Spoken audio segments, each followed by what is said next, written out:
कक्षा 9वीं की छात्राएं आज आप सभी के समक्ष परीक्षा के चर्चा के अंतर्गत एक नाटक प्रस्तुत करने जा रहे हैं, जिसके पात्र हैं मैं कथावाचक कामना धुर्वे। मैं मिस्टर शर्मा जो कि एक अध्यापक का किरदार निभा रही हूँ। मैं मंजरी जो कि राहुल की माँ का किरदार निभा रही हूँ। मैं राहुल एक छात्र। मैं स्नेहा जो कि एक छात्रा का किरदार निभा रही हूँ। आज की कहानी एक ऐसी परीक्षा पर चर्चा की है जो बच्चों को डराने की बजाय प्रेरणा देती है। दृश्य 1।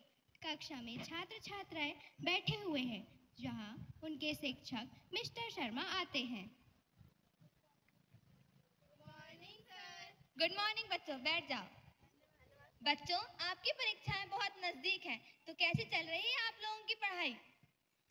सर, हम पढ़ तो रहे हैं, लेकिन कभी कभी बहुत डर लगने लगता है। हाँ सर, अगर अच्छे अंक नहीं आए तो लोग क्या कहेंगे? डरने की कोई जरूरत नहीं है। परीक्षा तो केवल आपकी मेहनत को परखने का एक जरिया है। यदि आप कड़ी मेहनत करते हैं तो आप कोई भी कठिन से कठिन परीक्षा बड़ी सरलता से कर सकते हैं। सर, तो हमें तैयारी किस प्रकार करनी चाहिए? पहला तो आपको समय का उपयोग करना आना चाहिए। यदि आप समय का सही उपयोग करेंगे तो आप हर विषय को समय दे पाएंगे, और दूसरा, आप अपनी आत्मविश्वास रखेंगे तब। दृश्य 2। राहुल अपनी माँ मंजरी से बात कर रहा है। क्या हुआ बेटा? माँ, मुझे परीक्षा का भय हो रहा है। छोड़ो बेटा, डरो मत। तुमने मेहनत की है ना, चिंता मत करो, ठीक है? माँ, अगर मुझसे गलती हो गई तो? बेटा, गलती करना कोई बुरी बात नहीं। गलतियों से सीखो और आगे बढ़ो। दृश्य 3। परीक्षा के बाद सभी छात्र छात्राएं परीक्षा के बाद अपनी कक्षा में बैठे हुए हैं और मिस्टर शर्मा क्लास में आते हैं। सुप्रभात बच्चों, बैठ जाओ। तो कैसी रही आपकी परीक्षाएं? सर, पहले मुझे डर लग रहा था, लेकिन अब मुझे समझ में आ गया है कि मेहनत और धैर्य से सब ठीक हो जाता है। हाँ सर, मुझे भी एहसास हो गया है कि डर सिर्फ मन का भ्रम था। बिल्कुल सही कहा। यदि आप कड़ी मेहनत करते हैं तो आप कोई भी काम को सरलतापूर्वक कर सकते हैं, और फिर सफलता से ज्यादा महत्वपूर्ण है सीखने की प्रक्रिया। धन्यवाद। तो दोस्तों, इस नाटक का यही संदेश है कि परीक्षा और पढ़ाई हमें डराने के लिए नहीं, बल्कि हमें मजबूत बनाने के लिए होती है। आत्मविश्वास और मेहनत हमें कोई भी कठिनाई से सामना करने में मदद करता है। धन्यवाद।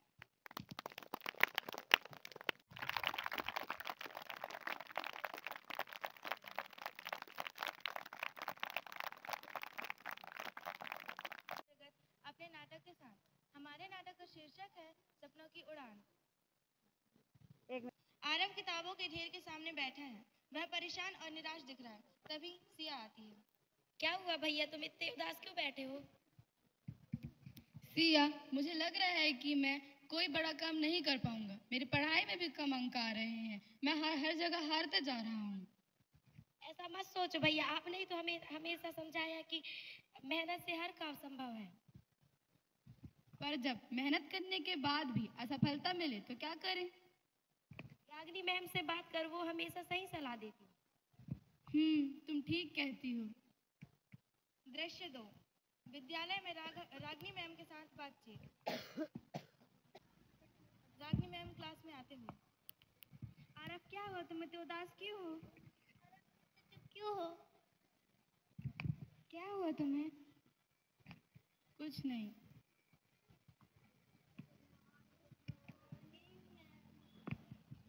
गुड मॉर्निंग बच्चों, बैठ जाओ।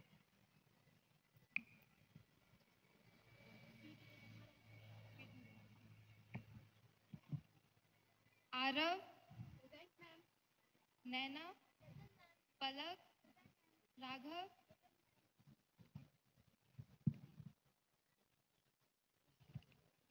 आरव, तुम आजकल बहुत चुप रहते हो, क्या बात है? मैम, मैं अपने पढ़ाई और अपने जीवन में असफल महसूस कर रहा हूँ। मुझे लग रहा है मैं किसी लायक नहीं हूँ।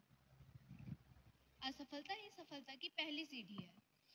हर महान व्यक्ति को असफलता का सामना करना पड़ता है। तो क्या मैं सफल हो सकता हूँ? तुम्हारी सोच और तुम्हारे प्रयासों पर निर्भर करता है। तुमने सुना होगा कि जब एक पक्षी उड़ना सीखता है तो वह कई बार नीचे गिरता है, पर वह गिरकर भी हार नहीं मानता है। क्या फिर मैं अपने सपनों को भी पूरा कर सकता हूँ? निश्चित रूप से, बस तुम्हें अपनी गलतियों से सीखना होगा और अपने लक्ष्य की ओर निरंतर प्रयास करते रहना होगा। दृश्य 3, प्रेरणा का क्षण। आरव अपने कमरे में अकेले बैठा है। वह रागिनी मैम की बातों को याद करता है। अचानक उसे नई ऊर्जा महसूस होती है। वह खुद से बात करता है। आरव खुद से, अगर एक पक्षी गिरकर भी उड़ सकता है तो मैं क्यों नहीं कर सकता? असफलता तो एक पड़ाव है। अब मुझे अपनी असफलता को नजरअंदाज करते हुए अपनी सफलता के ऊपर ध्यान देना होगा। वह अपनी किताबें उठाता है और नई ऊर्जा के साथ पढ़ाई करने लगता है। दृश्य 4, प्रतियोगिता का दिन। विज्ञान प्रतियोगिता हो रही है। आरव ने अपनी प्रस्तुति पूरी की है। परिणाम घोषित किए जा रहे हैं। यह क्षण आरव के लिए महत्वपूर्ण है। क्या वह अपनी मेहनत का फल प्राप्त करेगा? इस वर्ष की विज्ञान प्रतियोगिता का विजेता है आरव। अब मैं इसे पुरस्कारित करने हेतु एसपी सर को मंच पर आमंत्रित करती हूँ। सभी तालियां बजाते हैं। आरव मंच पर आते हैं।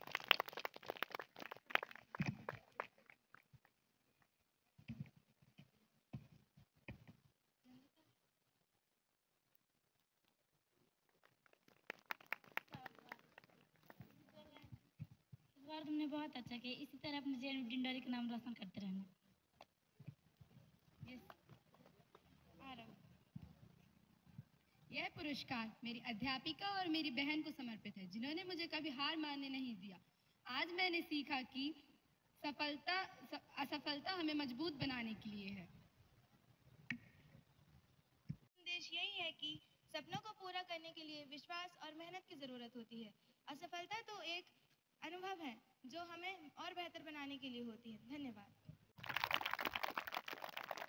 नमस्कार, मैं पूजा नागेश, कक्षा 12वीं पीएमसी जवाहर नवोदय विद्यालय धमनगांव डिंडौरी से आज प्रधानमंत्री नरेंद्र मोदी द्वारा आयोजित परीक्षा पे चर्चा कार्यक्रम के अंतर्गत अपनी कविता के साथ प्रस्तुत हुई। मेरी कविता का शीर्षक है भाग मत कर प्रयास। भाग मत कर प्रयास भाग मत। जिंदगी की राह है कठिन मगर हार मत। चुनौतियों की ये डगर हौसलों से पार कर। लाखों मुश्किलें तो क्या मुस्कुरा प्रयास कर। सैकड़ों की भीड़ में खुद को तू उजाड़ कर। इस समय की रेत पर बुलंदियों की छाप कर। जब कोई ना हो साथ तेरे उस परमात्मा का ध्यान कर। खुद पर विश्वास करके एक नई शुरुआत कर। संघर्षों की इन कहानियों को सफलता का शीर्षक इनाम कर। अपनी अपार क्षमताओं से एक स्वर्णिम इतिहास का निर्माण कर। अंत ही आरंभ है, खुद को तू गतिमान कर। इस बदलते वक्त के साथ कुछ नया कमाल कर। गलतियों से सीख कर सुधार का प्रयत्न कर। निराशा से आशा तक का मार्ग तू प्रशस्त कर। पूरी कायनात है साथ तेरे, बस तय तू एक लक्ष्य कर।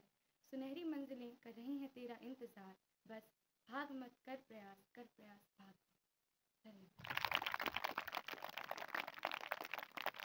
बाकी छात्रा आज परीक्षा पे चर्चा के अंतर्गत अपनी स्वरचित कविता के साथ। मेरी कविता का शीर्षक कुछ इस प्रकार है। मंजिल। अपना लक्ष्य निर्धारित कर, समय बीत जाए तो उसे मत कोस। अपने सपनों से समझौता मत कर, अपना लक्ष्य निर्धारित कर। भीड़ क्या कहती है क्या करती है उसे अनदेखा कर। अपनी आंतरिक शक्ति को पहचान और अपना लक्ष्य निर्धारित कर। स्वयं को मत आंक कमतर, ना जाने कितनी क्षमता है तेरे अंदर। अच्छे विचारों से स्वयं को बांध लो और अपनी राहों को पुनः सवार लो। कभी गलती करने से मत कतराना। जोश रूपी आग की अपनी गलती को ढाढ़स बनाना। जोश रूपी आग की ज्वाला को मत बुझने दो, अपनी आंतरिक आग की मशाल को। जुनून कुछ कर दिखाने का ऐसा रखना। अपनी मंजिल का तुम चमकता हुआ सितारा सा बनना। वीरता भरी किलकारी को इतना संचित कर लो, हो निडर तुम सारी बाधाएं पार कर लो। भरोसा रखना अपने अंदर, इस जंग का तू भी होगा एक सिकंदर। नियमित प्रयत्न करते रहो, अपने आलस से नित लड़ते रहो। आज नहीं तो कल सुनहरा सवेरा तुम्हारा भी आएगा। जो लक्ष्य निर्धारित किया है वो एक दिन निश्चित साकार हो जाएगा। धन्यवाद।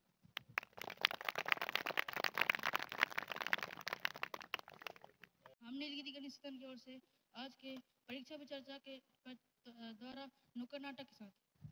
आदित्य जी क्या कर रहे हो? तुम्हें पढ़ाई करनी चाहिए, परीक्षा पास करनी है या नहीं? पापा मैं कोशिश तो करता हूँ लेकिन मेरे से नहीं हो पाता। मुझे पेंटिंग अच्छा लगता है। पेंटिंग से कुछ नहीं होता जिंदगी में। जो माँ बेटों की स्थिति को समझने की कोशिश करती है। अनुज एक छात्र जो परीक्षा से डरता है। दोस्तों, हर साल परीक्षा का समय आता है और बच्चों के चेहरे पर डर छा जाता है। क्या ये डर जरूरी है या इसे हटाने का कोई तरीका है? आइए आज हम इस पर चर्चा करते हैं। दृश्य 1, घर पर परीक्षा का डर। अनुज घर में बैठा है लेकिन किताबें खुली हैं लेकिन वह उदास और परेशान दिख रहा है। माता और पिता आते हैं। अनुज बेटा, तुम कल कितने पढ़े हो? माँ मैं पढ़ने की कोशिश कर रहा हूँ लेकिन मुझे कुछ समझ में नहीं आ रहा। तुम्हारे ये बहाने हर बार के हैं। अगर तुम पढ़ने में अगर तुम ध्यान नहीं दोगे तो तुम जीवन में क्या करोगे? पापा मैं पढ़ने की पूरी कोशिश कर रहा हूँ लेकिन जैसे ही परीक्षा की सोचता हूँ तो मुझे डर लगता है। देखो बेटा, अगर तुम अच्छे नंबर नहीं लाए तो सोचो लोग क्या कहेंगे। अनुज घबरा गया। नायक दर्शकों से। क्या आपने देखा माता पिता की ये बातें बच्चों पर कितना दबाव डालती हैं? क्या ये सही तरीका है? अनुज तुम इतने परेशान क्यों हो? मुझे परीक्षा से डर लग रहा है। तुम्हें नहीं लग रहा क्या? नहीं, मैं अपनी तैयारी पर भरोसा रखती हूँ। डर से कुछ हासिल नहीं होगा। पर मैं क्या करूँ? सर गुड मॉर्निंग, बैठ जाओ। बच्चों, डर को हराना है तो अपनी सोच बदलो। पढ़ाई से मत डरो, इसे छोटी छोटी योजना बनाकर करो। सर लेकिन मेरे से गलतियाँ हुई तो? गलतियाँ सीखने का सबसे अच्छा माध्यम है। आत्मविश्वास रखो, अपना सर्वश्रेष्ठ दो और परिणाम की चिंता मत करो। अनुज सोचे पड़ जाता है। माता पिता को बच्चे को अच्छा सिखाना चाहिए, ना कि उनका डर का बढ़ावा। परीक्षा का सही तरीका है कि तुम स्मार्ट वर्क ना कि हार्ड वर्क का सही प्रबंधन करो। रोजाना थोड़ा थोड़ा पढ़ो, इससे परीक्षा के समय तनाव कम होता है। पिता, कभी कभी हमारी ये बातें बच्चों के आत्मविश्वास को कमजोर कर देती है। हमें यह समझना चाहिए। मैंने सीखा कि परीक्षा से नहीं डरना चाहिए बल्कि आत्मविश्वास पर भरोसा रखना। आत्मविश्वास से हर समस्या का हल निकल सकता है। का डर दूर भगाओ, मेहनत से सपना सजाओ, गलतियों से सीख लो प्यारे, डर से जीत तुम्हारी न्यारे। डर नहीं, मेहनत और आत्मविश्वास जरूरी है। धन्यवाद।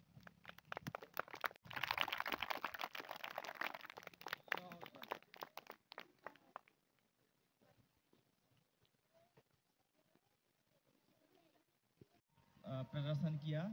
हम भी जब छोटे थे तो बहुत डरते थे, लेकिन आप लोगों ने भूमिकाएं अदा की और अपने डायलॉग्स याद करके यहाँ से डिलीवर करने की कोशिश की। आप लोग को जब अदाकारी करते हुए देखते हैं तो मन भर आता है और लगता है कि बस ये नाटक यूं ही चलता रहे।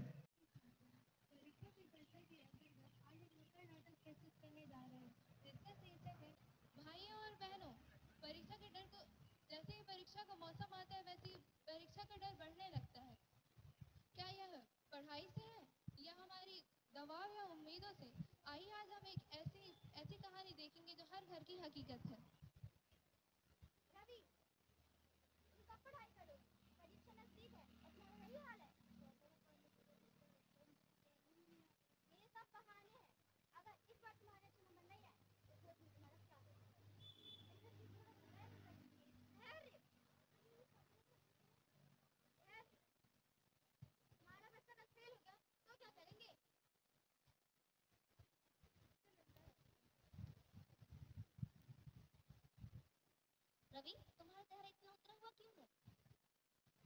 मुझे परीक्षा की बहुत टेंशन हो रही है और ऊपर से पापा की उम्मीद को पूरा करना मेरे बस की बात ही नहीं है। तुम्हें डरने की जरूरत नहीं है, तुम बस अपनी मेहनत पर भरोसा रखो। सर में सर आते हैं। Good morning sir. Good morning बच्चा, बैठ जाओ। तुम इतने उदास क्यों हो? सर, परीक्षा नजदीक आ रहे हैं तो डर लग रहा है। बच्चों, घबराने की जरूरत नहीं है। परीक्षा एक ऐसी चीज़ है जिससे तुम अपने तैयारी, अपनी मेहनत को परख सकते हो। परीक्षा डरने की चीज़ बिल्कुल नहीं है, इसलिए अपना अच्छा करो और फिर परीक्षा से घबराओ नहीं। सर, अगर हम असफल हो गए तो? असफलता ही सफलता की पहली सीढ़ी होती है। असफलता से घबराओ नहीं, इससे सीखो और आगे बढ़ो। अब पेपर का समय होते हैं। बच्चों, अब तुम्हारे पेपर का समय हो गया है तो कॉपी किताब बाहर रख दो और बैठ जाओ।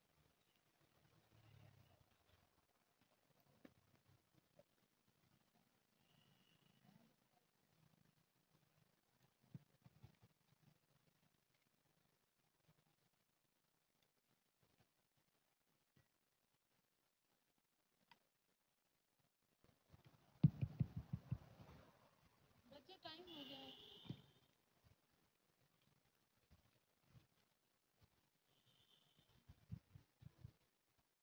परीक्षा के अगले दिन। बच्चों, सुप्रभात, बैठ जाओ। तो तुम्हारा एग्जाम कैसा गया? मैंने कहा था कि डरने से कोई बच्चे सफल नहीं हो सकते। डर को भगाओ और फिर अपने आत्मविश्वास से काम करो।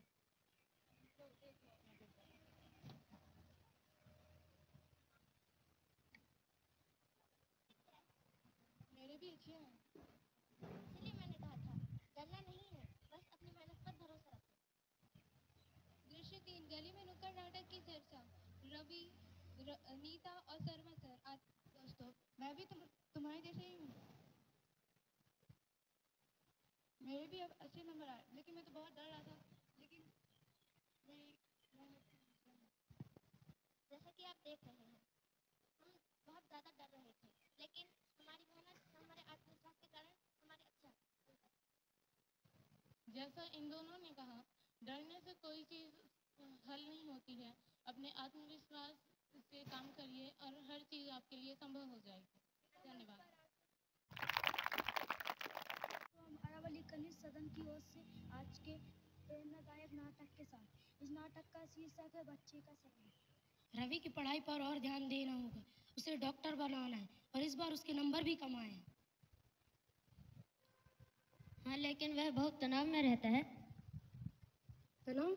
यह सब बहाने हैं। जब मैं उसकी उम्र का था तो यह सब कहना नहीं पड़ता था, उसे मेहनत करनी होगी। पापा, मुझे डॉक्टर नहीं बनना है। क्या मतलब? तुम हमारे परिवार का नाम रोशन करना चाहते हो या नहीं? पापा, मैं इंजीनियरिंग में रुचि रखता हूँ। मुझे टेक्नोलॉजी और मशीनों में दिलचस्पी है। तुम्हें तुम्हारी दिलचस्पी से ज़्यादा हमारे सपनों को समझना होगा। रवि, तुम बहुत परेशान लग रहे हो, क्या बात है? सर, मेरे माता पिता चाहते हैं कि मैं डॉक्टर बनूं, लेकिन मेरा सपना कुछ और है। क्या तुम उनसे खुलकर बात की? कहीं, लेकिन वो मेरी बात नहीं सुनते। रवि, तुम अपने माता पिता से प्यार और सम्मान के साथ बात करो और उन्हें समझाओ कि तुम अपने सपनों को जीकर ही खुश रह सकते हो, और ज़रूरत हो तो मैं भी उनसे बात करूँगा। पापा, माँ, मैं क्या आपसे कुछ कह सकता हूँ? बोलो, लेकिन अगर डॉक्टर बनने की बात नहीं है तो बेकार है। अगर मैं वह करूँगा जो मुझे पसंद नहीं है तो मैं कभी खुश नहीं रह पाऊँगा। मुझे मौका दीजिए कि मैं अपने सपनों को पूरा कर सकूँ। लेकिन बेटा, तुम्हारे पापा तो तुम्हारे भला के लिए ही चाहते हैं ना। माँ, भला वही होगा जब मैं अपने काम को दिल से कर पाऊँगा। अमित जी, क्या मैं आपसे कुछ बात कर सकता हूँ? जी सर, बताइए। रवि एक बहुत होनहार बच्चा है। अगर उसे अपने मन की करने दिया जाए तो वह निश्चित ही अपने सपने सफल होगा। जब हम बच्चों पर अपने सपने थोपते हैं तो उनकी रचनात्मकता खत्म कर देते हैं। सर, लेकिन गारंटी है क्या कि वह सफल होगा? सपनों की गारंटी नहीं होती, लेकिन अपने सपनों के लिए मेहनत करने वाला बच्चा कभी असफल नहीं होता।